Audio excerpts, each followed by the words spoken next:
Assalamualaikum. Hi guys. Happy morning.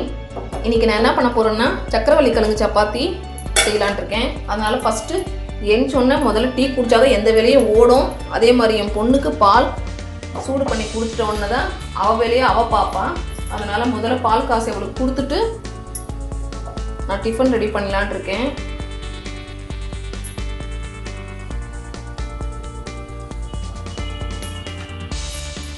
அது வரைக்கும் சக்கரவள்ளி கிழங்கு நான் தண்ணியில் ஊற வச்சுருக்கேன்.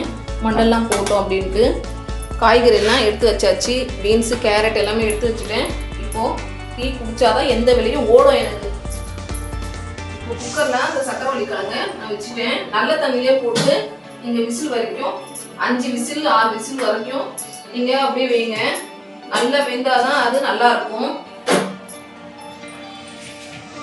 பாருங்கள், நான் கேரட் பீன்ஸ் எடுத்துட்டேன். இங்கே பாருங்கள், 2 கேரட்டு, கொஞ்சம் பீன்ஸு, 2 பச்சை மிளகா. பச்சை மிளகா ஆப்ஷன் தான், உங்களுக்கு வேணும்னா போடுங்க, இல்லாட்டி உங்கள் விருப்பம் தான். அது பசங்க சாப்பிட மாட்டாங்க, பெரியவங்க சாப்பிடணும்னா நீங்கள் போட்டுக்கலாம். கொஞ்சம் கொத்தமல்லி கொஞ்சம் போட்டுக்கலாம். ஏன்னா பசங்க இந்த மாதிரி வெஜிடபிள்ஸ்லாம் தனியாக போட்டு சாப்பிடாதுங்க. அதனால் நம்ம என்ன பண்ணால் அந்த சப்பாத்தி கூட செஞ்சால் தெரியாது, அவங்களுக்கு அப்படி சாப்பிட்ருவாங்க பிள்ளைங்க. கொஞ்சம் ஹெல்த்தியாக கூட நம்ம கொடுத்ததுக்கு நமக்கும் நல்லா திருப்தியாக இருக்கும்.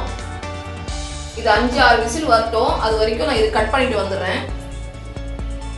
கைஸ், கேரட் பீன்ஸ் கொத்தமல்லி எல்லாம் நான் கட் பண்ணிட்டு வந்துட்டேன்.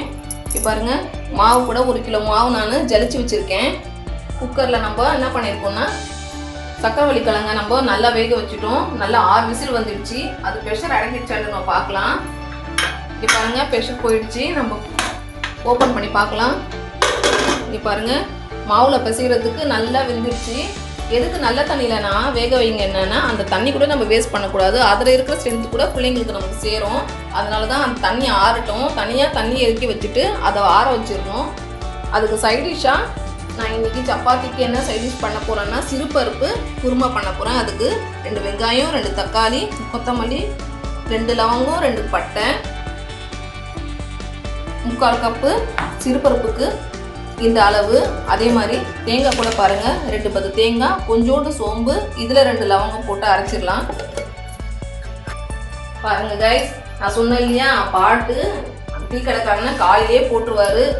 ஃபஸ்ட்டு எடுத்தோன்னே பக்தி பாட்டாக போடுவார், அது நெக்ஸ்ட்டு சினிமா பாட்டாக போடுவார். அதுலேயே எனக்கு டைம் கூட போயிடும். அது கேட்டுக்கிட்டே நான் சமையல் பண்ணிவிடுவேன். பாருங்கள், வெங்காயம் தக்காளியெல்லாம் கட் பண்ணி பண்ணிட்டேன். ஃபஸ்ட்டு நான் அதை பச்சை மிளகா சொல்ல மறந்துட்டேன். 2 பச்சை மிளகா கூட சேர்த்துக்கலாம் அதில் குருமாவுக்கு. இப்போது சிறுபருப்பு கூட வாஷ் பண்ணி எடுத்துகிட்டு வந்துட்டேன். பாருங்கள், தேங்காய் கூட நல்லா ஃபைன் பேஸ்ட்டாக அரைச்சிட்டேன். இப்போ நம்ம குருமா ரெடி பண்ணிடலாம்.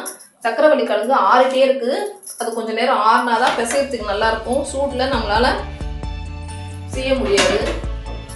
கடலை வச்சு சன்னா மசாலா செய்யலான்னு பார்த்தேன், மறந்துட்டேன். முன்னாடி நைட்டே ஊற வச்சுட்ருக்கேன் நான். அதுக்காக சரி, இந்த சப்பாத்திக்கு நம்ம நான்வெஜ்ஜோட வெஜ்ஜே நல்லாயிருக்கும். அதனால் சிறுபருப்பு போட்டு குருமா செஞ்சிடலான்ட்டு ஒரு ஐடியா வந்துச்சு. அதனால் இங்கே பாருங்கள், குக்கர் நல்லா சூடாகிடுச்சு. எண்ணெய் ஊற்றிக்கலாம்.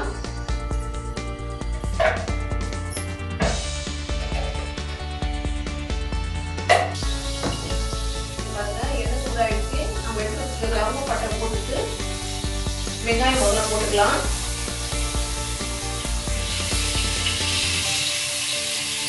வெங்காயம் நல்லா வதங்கிறதுக்கு நம்ம கொஞ்சம் உப்பு சேர்த்துக்கலாம். கொஞ்சம் சேர்த்து குக்கா முடிஞ்சிடும். சிறுபருப்பு போடுவோம். அது சாப்பிட்றதுக்கு சூப்பராக தான் இருக்கும். வெங்காயம் நல்லா வதங்கிடுச்சு. நம்ம தக்காளி கூட அதை சேர்த்துடலாம். தக்காளி நல்லா வதங்கும் போது பச்சை மிளகா, கொஞ்சோண்டு கொத்தமல்லி அதில் போட்டுக்கலாம். கொஞ்சமாக நல்லா வச்சு வைக்கலாம். அதில் இங்கே லாஸ்ட்டாக நம்ம ஆட் பண்ணிக்கலாம். ஹை ஃப்ளேமில் வச்சு நல்லா வதக்கிக்கோங்க. வெங்காயம் தக்காளி நல்லா வதங்கிடுச்சு. இந்த ஸ்டேஜில் கொஞ்சமாக 1 ஸ்பூன் இஞ்சி பூண்டு பேஸ்ட் போட்டுக்கலாம். கொஞ்சமாக இருந்தால் போதும். நான்வெஜ் தான் அதிகமாக போடணும். இது வெஜ்ஜுன்றனால கொஞ்சமாக இருந்தாலே போதும். அது பச்சை வாசனை போட்டோம். அது வரைக்கும் நம்ம சிறுபருப்பு எடுத்துட்டு வந்துடலாம்.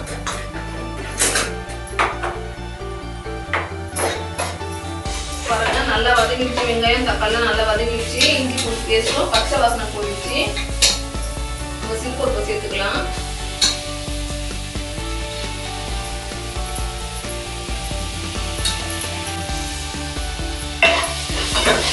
ஒரு கலர் விட்டுருக்கோம். அதுக்கு அடுத்து மஞ்சள் தூள் கொஞ்சம் சேர்த்துக்கணும்.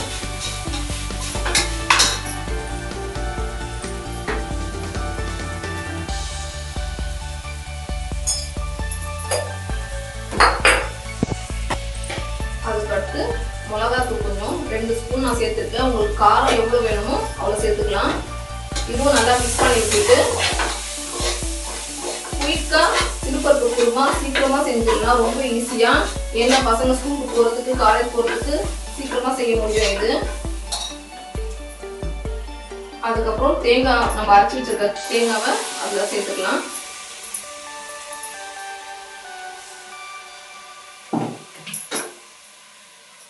நல்லா டேஸ்டாகவும் இருக்கும், வேலையும் சீக்கிரம் முடிஞ்சிடும்.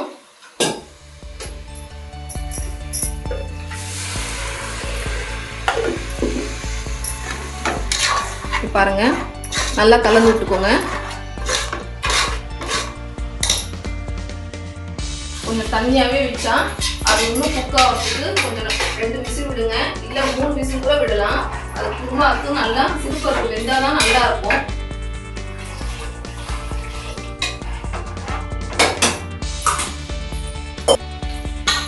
ஹைட் வச்சுட்டு நம்ம அந்த ஸ்வீட்ல எல்லாமே கலந்துட்டு உப்பு கரெக்டாக இருக்க பார்த்துட்டு குக்கர் மூடிடுங்க. நல்லா வந்து முடிச்சு கட்டும்.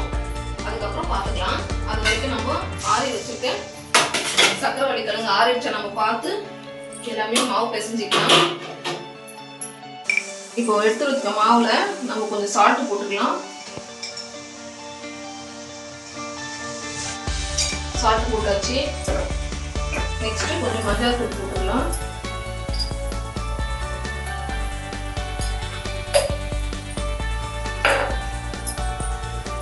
ஒரு 1/2 ஸ்பூன் மிளகாத்தூள் போட்டுக்கலாம். உங்களுக்கு வேணாம்னா பசங்க சாப்பிட்றதுன்னா அந்த ஸ்வீட்னஸ்லேயே சாப்பிட்றதா மஞ்சள் தூள் வேண்டாம். பெரியவங்க சாப்பிட்றதா போட்டுக்கலாம். இது நல்லா கலந்துக்கோங்க. உப்பு அங்கங்க நிற்க போது எல்லாமே நல்லா மிக்ஸ் பண்ணிக்கோங்க. நம்ம சக்கரவள்ளி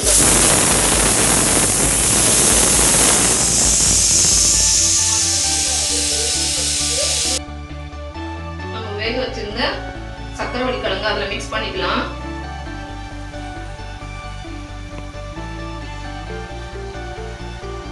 அது நல்லா வெந்திருக்கு. முதலே நல்லா பிசைஞ்சிக்கணும். நம்ம மாவுல சேர்க்கறதுக்கு முன்னாடியே நல்லா பிசைஞ்சு வச்சுட்டு அதுக்கப்புறம் கலக்கணும்.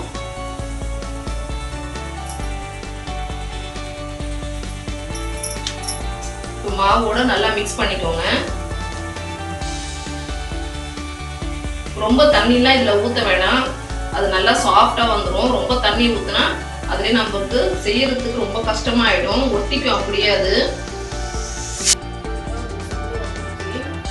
ஒரு விசில் வந்தா போதும். பாருங்க, அது வரைக்கும் நம்ம தண்ணி ஊற்றி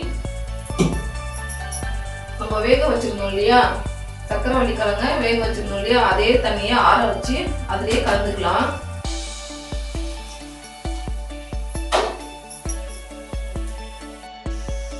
நல்லா இந்த மாதிரி நல்ல மாவு பிசைஞ்சுக்கோங்க.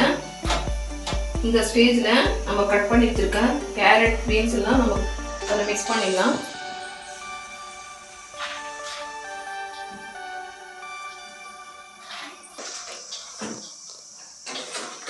தண்ணி கலக்கும் போதே கூட ஆட் பண்ணலாம்.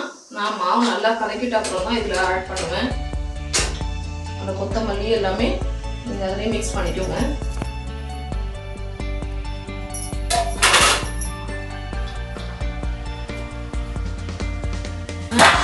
நல்லா இந்த மாதிரி மிக்ஸ் பண்ணிக்கோங்க.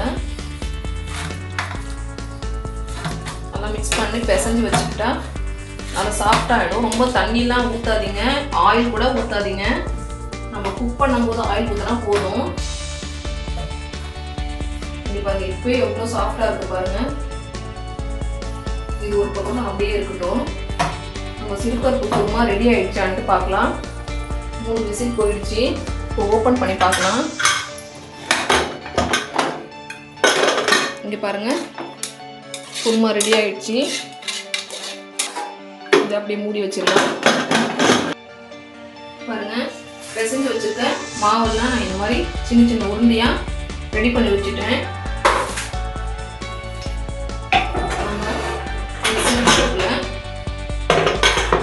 கொஞ்சம் கொத்தமல்லி தூவி பண்ணிடலாம்.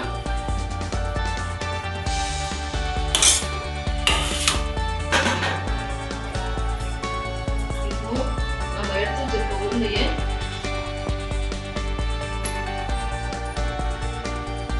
லைட்டாக கொஞ்சம் மாவு தூவி கூட நம்ம ரெடி பண்ணிக்கலாம். இல்லையா அப்படி கூட நம்ம உருட்டிக்கலாம்.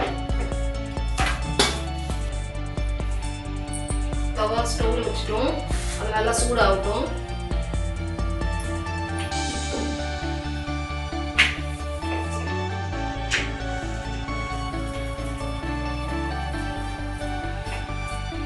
இதில் ஆயில் கூட அப்ளை பண்ணிக்கலாம். நம்ம இல்லைன்னா நம்ம நெய் கூட போட்டுக்கலாம்.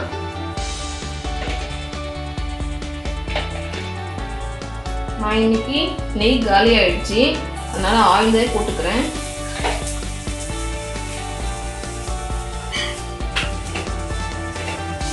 பாருங்க சக்கரவள்ளி சப்பாத்தி ரெடி ஆயிடுச்சு. நம்ம சேவ் பண்ணிடலாம்.